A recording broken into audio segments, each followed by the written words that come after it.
Bonjour, bienvenue dans ma chaîne. Merci de vous abonner en appuyant sur le bouton rouge juste en bas.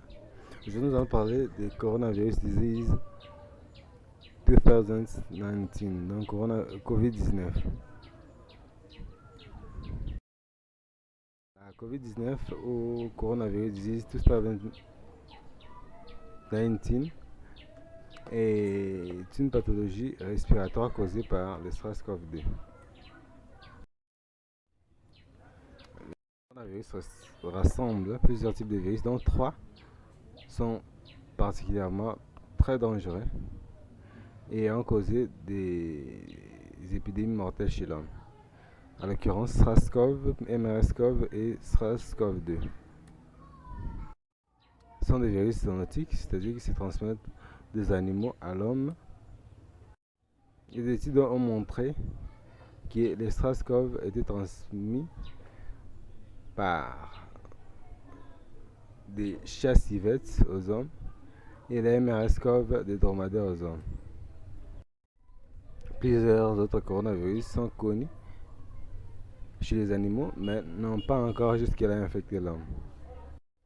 Le nom coronavirus signifie virus en couronne et vient du fait qu'ils possèdent tous un aspect en forme de couronne lorsqu'ils sont observés au microscope. Les coronavirus ont été identifiés pour la première fois chez l'homme en 1960. Il s'agit de virus causant des maladies émergentes, c'est-à-dire des infections nouvelles dues à des mutations du virus. Il existe 4 groupes principaux du coronavirus: alpha, bêta, gamma et delta. 7 formes différentes, dont 4 moins graves et 3 graves qui ont causé des graves épidémies dans l'histoire de l'humanité. Les 4 moins graves sont D129E et NL109 qui sont des alpha coronavirus, les OC43 et HKU1 qui sont des bêta coronavirus. Les 3 plus graves sont le SARS-CoV qui a causé l'épidémie de 2003 avec plus de 8000 cas et un taux de mortalité de 9,5%. MRS-CoV qui a causé l'épidémie de 2012 avec plus de 2500 cas avec un taux de mortalité de 35%. Le SARS-CoV-2, responsable de l'actuelle pandémie à coronavirus avec un taux de mortalité de 5,5%. Le coronavirus est un virus en ARN possédant un taux de mutation élevé à l'instar des cellules de la grippe. Ils sont présents dans de très nombreuses espèces d'animaux et circulent assez facilement d'une espèce à une autre, ce qui peut entraîner la mort. Ce sont des virus enveloppés gros appartenant à la famille des coronaviridae. Ils ont une fréquence de mutation très élevée et une fréquence de recombinaison très élevée, comme nous l'avons dit auparavant. Et ce sont leurs larges spicules qui donnent à leur enveloppe l'aspect des couronnes et leur donnent la résistance allant de pair avec la présence de ces virus dans les selles. Alors, qu'en est-il de SARS-CoV-2? A-t-il été muté? Non. On ne peut pas affirmer jusque-là que SARS-CoV-2 a été muté, mais il existerait deux souches circulantes du virus, la souche L et la souche S. La souche S est la plus ancienne que la souche L. À ce stade, rien ne permet de confirmer si ces virus, si les mutations ont eu lieu chez l'homme ou chez l'autre intermédiaire qui est l'animal. La souche L est la souche la plus circulante et la plus sévère. Plus de 70% des échantillons testés en France, tandis que la souche S est la souche la moins agressive et la moins fréquente. 30% des échantillons. Grâce aux moyens de détection et aux mesures de lutte contre le coronavirus, la circulation souche, elle, qui est la plus sévère et donc plus facilement détectable, tend à diminuer. Bref historique sur l'actuelle pandémie à coronavirus. Tout a commencé en 2019, où en Wuhan, dans la province de Hubei, en Chine, on a eu un cas de pneumonie ressemblant au SRAS. Le 31 décembre 2019, la Chine rapporte ce cas de pneumonie ressemblant au SRAS à l'OMS et commence à chercher l'origine de cette épidémie. Le 20 janvier 2020, un marché d'animaux en Wuhan est reconnu comme source de l'épidémie et ce marché sera scellé. Le 7 janvier, les Chinois identifient le virus comme un nouveau coronavirus. Le 11 janvier, la Chine enregistre le premier cas de décès dû au coronavirus. Le 12 janvier, la Chine partage avec le monde entier la séquence génétique du virus, séquence qui sera très importante pour trouver un kit de diagnostic du nouveau coronavirus. Le 13 janvier, le premier cas du nouveau coronavirus en dehors de la Chine, donc en Thaïlande. Le 20 janvier 2020, il y a le premier cas de coronavirus aux États-Unis. Le 4 janvier, premier cas de coronavirus en Europe. En fin janvier, on trouve que le réservoir du nouveau coronavirus est la chauve-souris et ce virus ressemble au virus de SRAS, raison pour laquelle on les nomma SRAS-CoV-2. Le 30 janvier, l'OMS déclare SARS-CoV-2 comme une urgence mondiale. Le 2 février, la Chine enregistre son premier décès dû au SARS-CoV-2. Et le 11 février, l'OMS nomme la maladie causée par le SARS-CoV-2 COVID-19 comme l'abréviation de Coronavirus Disease 2019 ou maladie à coronavirus 2019. Le 15 février, l'Europe enregistre son premier cas de décès dû à la COVID-19. C'était en France. Et le 19 février, l'explosion de l'épidémie à coronavirus en Iran. Le 10 mars, premier cas de coronavirus en République démocratique du Congo. Le 11 mars, la COVID-19 est déclarée comme une pandémie mondiale. Le 19 mars, début du confinement en République démocratique du Congo. Le 20 mars, l'Italie dépasse la Chine et devient le pays le plus touché par la COVID-19. Le 24 mars, les Jeux olympiques qui sont reportés à 2021 au Japon. Le 26 mars, le nombre de cas de COVID-19 dans le monde dépasse 500 000. Le 29 mars, les États-Unis ont le nombre de cas les plus élevés, suivis de l'Italie et de l'Espagne. Et enfin, le 2 avril, le nombre de cas dépasse 1 million de cas et continue à augmenter encore et encore. Comment ce virus se propage-t-il? D'abord, la voie principale de propagation des virus est la propagation par des gouttelettes de fluide. Lorsqu'une personne tousse, il émet dans l'air des gouttelettes de fluide contenant le SARS-CoV-2. Et une personne saine, quand elle inhale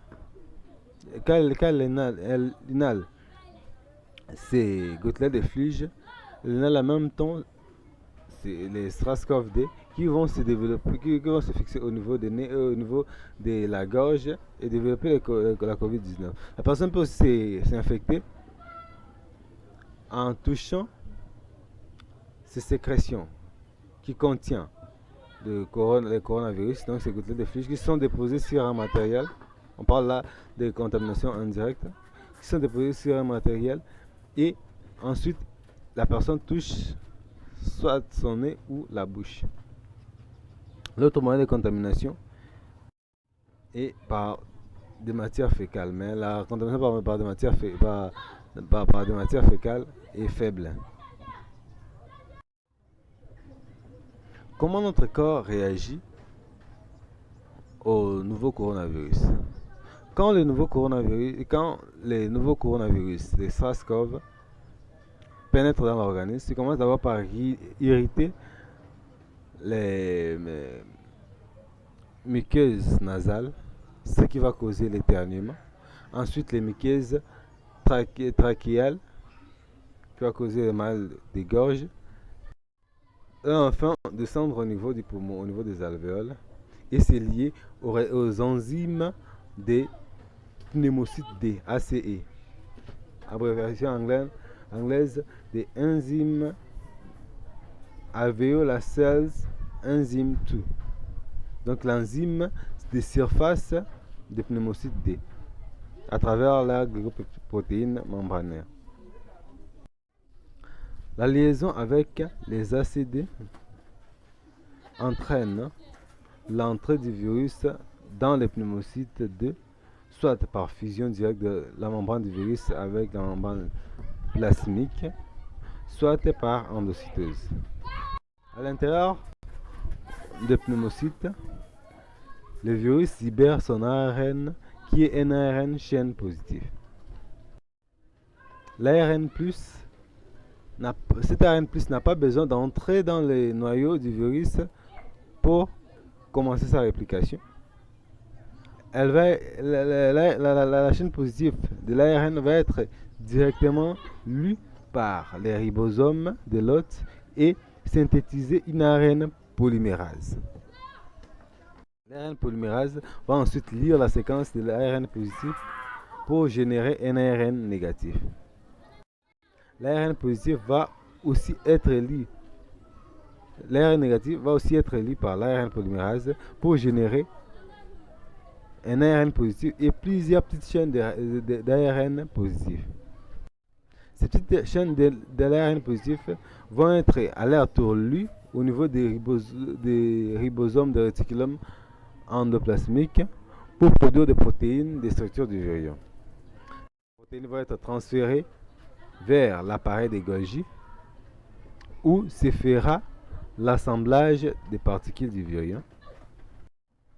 Enfin, ces virions vont sortir par exocytose et entraîner la destruction des pneumocytes parasités. La destruction de ces pneumocytes va conduire à la production de facteurs de danger tissulaire ces facteurs vont être détectés par les macrophages et ceux-ci vont synthétiser l'interleukine 1, 6, 8 et les facteurs de nécrose tumorale alpha et les autres chymokines qui sont des cytokines. Ces cytokines vont initier la réponse inflammatoire et cette réponse inflammatoire va stimuler les terminaisons nerveuses responsables des réflexes et tout. D'où la... Et puis, les facteurs de nécrose tumorale alpha et l'interleukine 1 vont augmenter la perméabilité vasculaire et stimuler les cellules endothéliales à exprimer leurs récepteurs, ce qui va entraîner la margination de leucocytes. L'interleukine 8 va agir par chimiotactisme et attirer les neutrophiles. Les autres chymokines vont attirer les monocytes. L'augmentation de la perméabilité vasculaire va causer la sortie du plasma vers l'interstitium, causant l'édème interstitiel, et vers les alvéoles, causant l'édème pulmonaire, ce qui va causer des dyspnées et l'hypoxémie. La diapédèse leucocytaire va entraîner une leucocytose de compensation. Et la destruction des neutrophiles au niveau des alvéoles va produire des substances chimiques qui vont léser les pneumocytes et favoriser une hypoproduction de surfactants, et ainsi les alvéoles vont se collaber.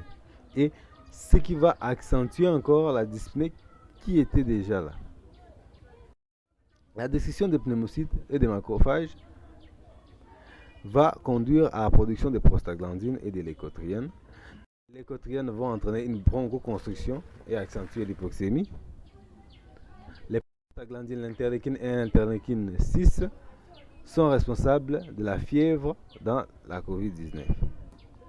L'hypoxémie va stimuler les chémorécepteurs au niveau du sinus carotidien et au niveau des corps aortiques, et les chémorécepteurs centraux au niveau du cerveau, entraîner une tachycardie et une tachypnée.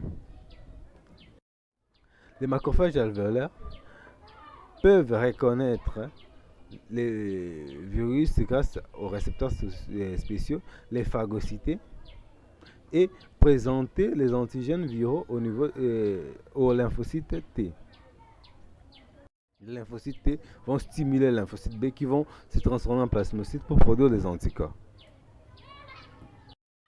L'interleukine 6 va stimuler les foies pour produire des protéines de la phase aiguë de l'inflammation, CRP, fibrinogène, etc. Et la CRP est mesurable et c'est un très bon marqueur de l'inflammation. En bref, les lésions pulmonaires, l'accumulation de l'eau dans les alvéoles, la diminution de la ventilation et l'hypoxémie vont conduire à un état appelé syndrome de détresse respiratoire aiguë, qui est la cause la plus fréquente de la mortalité dans la maladie à coronavirus 2019. Les CIG présentent plusieurs degrés de sévérité avec la COVID-19. 80% présentent une infection bénigne, 15% une infection sévère avec dyspnée et hypoxémie, et 6% ont un pronostic vital très engagé avec l'insuffisance respiratoire, les chocs et un syndrome de défaillance multiviscérale. La manifestation clinique de la maladie à coronavirus 2019. Les symptômes les plus courants sont la fièvre, la fatigue et une toux sèche. Certains patients présentent des douleurs musculaires, des myalgies, une congestion nasale, un écoulement nasal, donc érythème, des maux de gorge ou une diarrhée. Les symptômes sont généralement bénins et apparaissent de manière progressive. Certaines personnes, bien qu'infectées, ne présentent aucun symptôme et se sentent bien à cause de leur système immunitaire particulièrement fort. Et certaines personnes présentent des accès plus graves avec des syndromes de détresse respiratoire, des syndromes de défaillance multiviscérale, etc. Comme exploration paraclinique, on va faire une numération formule sanguine et on va trouver une lymphopénie. Et s'il y a pneumonie, on va trouver une leucocytose qui est décompensation due à la diapédose leucocytaire, une augmentation des taux de lactate déshydrogénase et une augmentation des CRP. À la radiographie du thorax, on va trouver des infiltrats pulmonaires. Le diagnostic de certitude se pose par la PCR. Les facteurs de risque. Parmi les facteurs de risque, nous avons l'âge. Plus l'âge est avancé, plus on a le risque de développer un accès grave de la maladie à coronavirus 2019. On a d'autres comorbidités comme le diabète, les maladies cardiaques, les maladies rénales et les affections pulmonaires chroniques comme la tuberculose, la bronchiectasie, les emphysèmes, etc. Comment prévenir la COVID-19? D'abord, il faut se laver fréquemment les mains afin d'éliminer les virus au niveau des mains s'il y a eu contact avec les sécrétions des personnes infectées. Éviter les contacts rapprochés, donc faire la distanciation sociale, garder une distance d'au moins 1 mètre, éviter de toucher les yeux, les nez et la bouche, respecter les règles d'hygiène. Et quelles sont ces règles d'hygiène?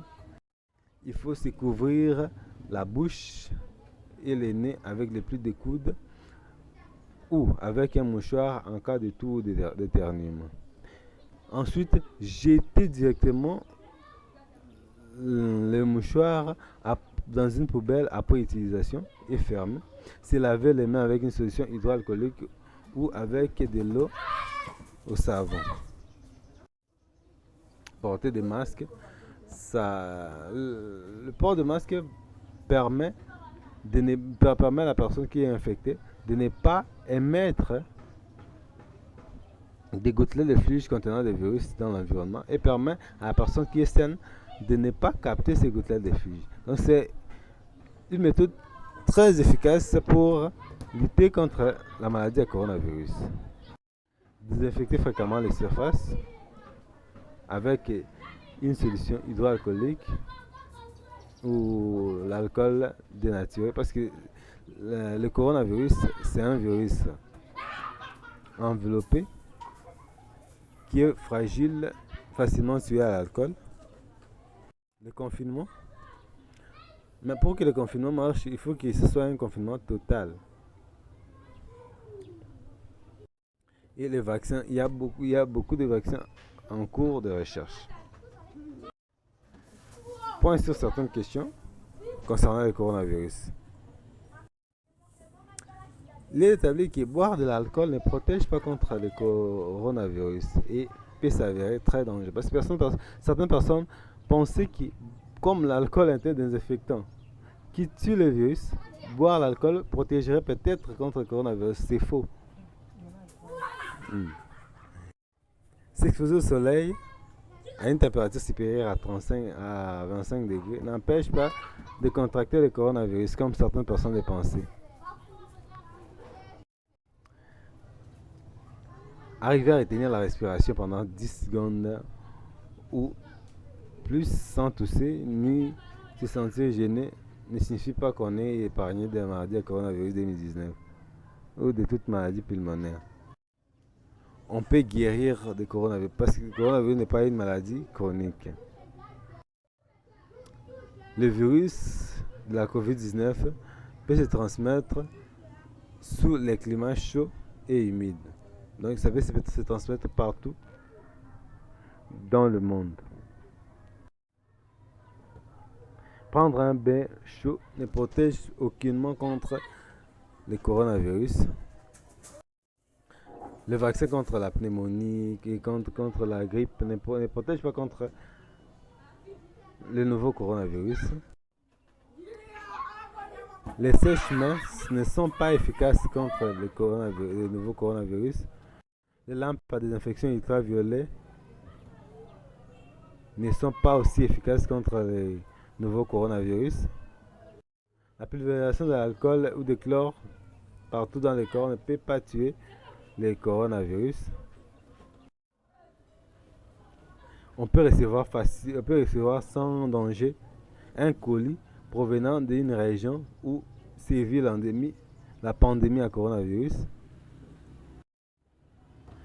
Se rincer régulièrement le nez avec une solution saline ne peut pas prévenir contre le coronavirus. Manger de l'ail ne prévient pas contre le coronavirus, bien que l'ail contient certaines substances antibiotiques. Mettre de l'huile de sésame n'empêche pas le coronavirus de pénétrer dans l'organisme. Et le nouveau coronavirus affecte et les personnes âgées et les personnes jeunes, mais les personnes âgées sont plus susceptibles de développer des accès graves de la COVID-19. et les antibiotiques ne sont pas efficaces pour prévenir le coronavirus. Jusque-là, il n'y a peut-être pas encore de médicaments pour prévenir ou traiter l'infection au coronavirus, mais les recherches sont en cours. Le traitement curatif. Il existe plusieurs schémas thérapeutiques contre le coronavirus, notamment celui du Dr Raoul qui associe l'hydroxychloroquine à l'azithromycine. Il y a aussi le Dr Jérôme qui a mis au point le Covid organique qui semble aussi être efficace. Je vous remercie. N'oubliez pas de vous abonner à la chaîne.